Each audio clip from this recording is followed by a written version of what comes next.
अस्सलाम वालेकुम viewers, welcome to Urdu से YouTube channel. Like the video, subscribe my channel and press the bell icon to get notified. नाम है ज़का।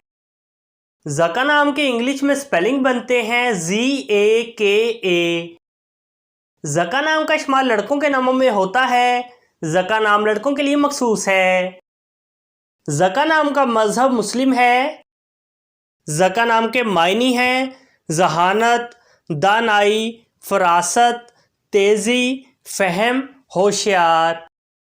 ज़का नाम के इंग्लिश में 4 हरूफ हैं और ये एक लफ्ज़ है। 4 वर्ड्स एंड 1 लेटर। ज़का नाम के उर्दू में 4 हरूफ हैं और ये एक लफ्ज़ है। अपने नाम का मीनिंग जानने के लिए कमेंट बॉक्स में लिखिए। चैनल को सब्सक्राइब कीजिए, वीडियो को लाइक और शेयर कीजिए। Thanks for watching.